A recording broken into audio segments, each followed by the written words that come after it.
Shalom Israel. Before I start, I want to give all glory, honor and praises to Yahweh, Ba'ashem, Yahushai, Wahat, Rakah, Kadash.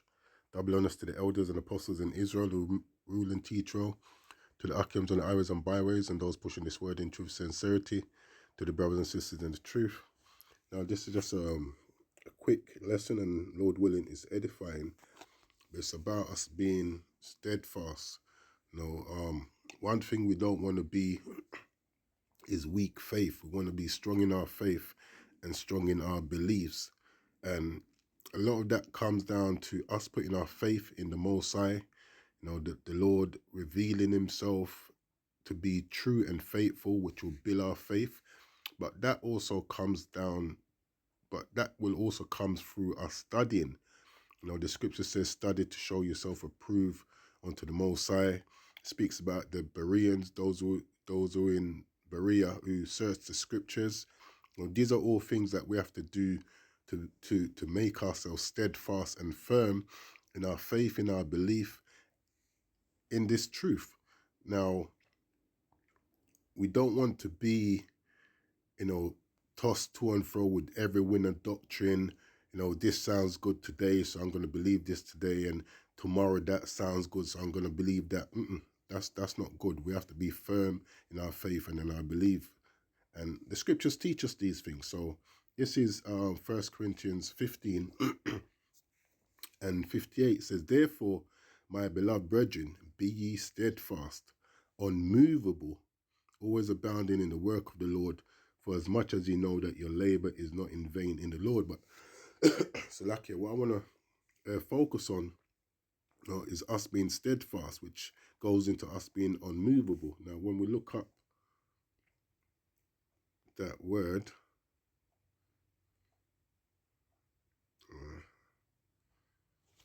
steadfast. So it says resolutely or dutifully, firm and unwavering. Yeah, these are characteristics of someone that is steadfast. And it says a steadfast person is loyal, firm, and unwavering in their beliefs, actions, or commitments. So you won't see someone, acting one way today, then tomorrow they're acting another way, then the day after that is something different. They're consistent in how they conduct themselves.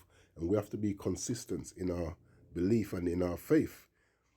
It says they are resolute in supporting a cause, person, or conviction, and are not easily swayed or discouraged. And the times that we're in, the scripture speaks about Satan roaming around like a roaring lion looking for someone to devour. One way that will happen is if we're not steadfast in our beliefs, in what, the scripture speaks about, I'll quickly get that, it's 2 Timothy 3:14, it says, but continue thou in the things which thou hast learned and has been assured of, knowing of whom thou hast learned them. Meaning you have to be steadfast in the things which we have learned. So we're getting closer to being delivered out of there. We see the prophecies coming in, fulfilling, showing the Most High to be true. This ain't the time for us to be wavering in our beliefs and in our understanding in the scripts. The way things are going, currently in Israel, you have the doctrine being changed up for whatever reason, but you have to be firm and steadfast in your belief. Now, coming back to this word here, it says a steadfast person is loyal, firm, and unwavering in their beliefs, actions, or commitments. They are resolute in supporting a cause, person, or conviction, and are not easily swayed or discouraged. That's a key point. You're not easily swayed or discouraged, because the scriptures do teach about, people having itching ears. Like the recent thing that's going around now, Gentiles can receive salvation. Me coming into the truth, that was one of the things I searched out quite diligently, because obviously coming from a Christian background and, religion teach that anyone who comes to the Lord can be saved. John 3:16, for God so loved the world, meaning he loves anybody. This is something that I searched out to the point where The scriptures are clear. Salvation is just for Israel. So we have to be firm and strong in our beliefs. We can't be easily swayed. And this is what will happen as time draws nearer. We speak about the devil. The devil just means deceiver. And as much as we may say Esau's the devil, we have devils amongst our own as well. And there will even be devils in this truth. So you have to make sure that you are steadfast in what you believe. It says key qualities include consistency. Yeah, that's another thing that we need as someone who's steadfast, to be consistent.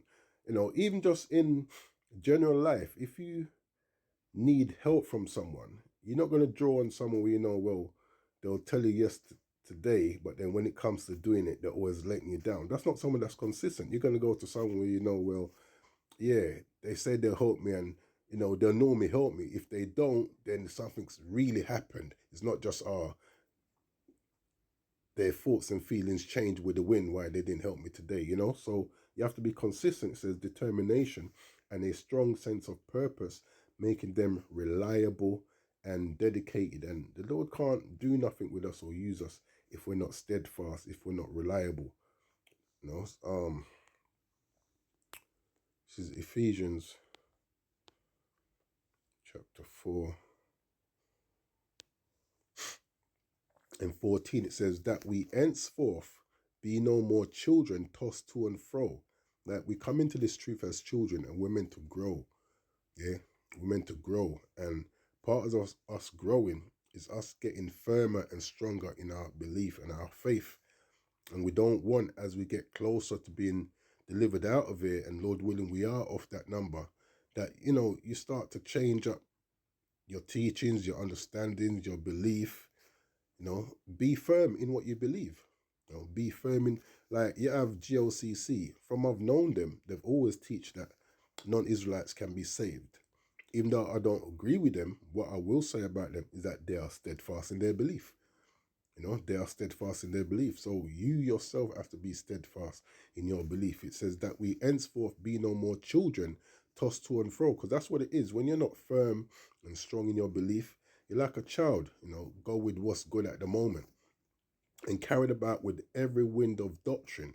And that's another thing that will make you wavering if you're not firm in your understanding of the scriptures. That's why, I always advocate reading, read. And once you finish reading, read some more. It says, by the sleight of men, that's what we have to be careful of. It says, and cunning craftiness, whereby they lie in wait to deceive. Now, this last one here,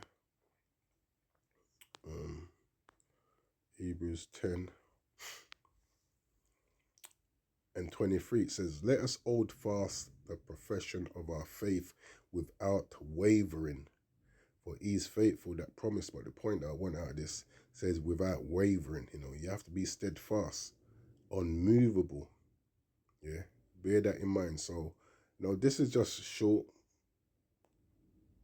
edification to just encourage you to continue to be firm and strong in your faith, in your belief, and in your work for the Lord. Going back to that scripture I started off with, 1 Corinthians 15:58, it says, therefore, my beloved brethren, be ye steadfast, unmovable, always abounding in the work of the Lord. Here's another point. For as much as ye know that your labor is not in vain in the Lord. What we're doing is not in vain, but we have to be steadfast and firm, unmovable in our faith and in our belief. Yeah, so Lord willing, this was edifying. Going to give all glory, honor, and praises to Yahweh, Ba'ashem Yahushai, Wahat Rakah Kadash, Kwam Yasha'Allah.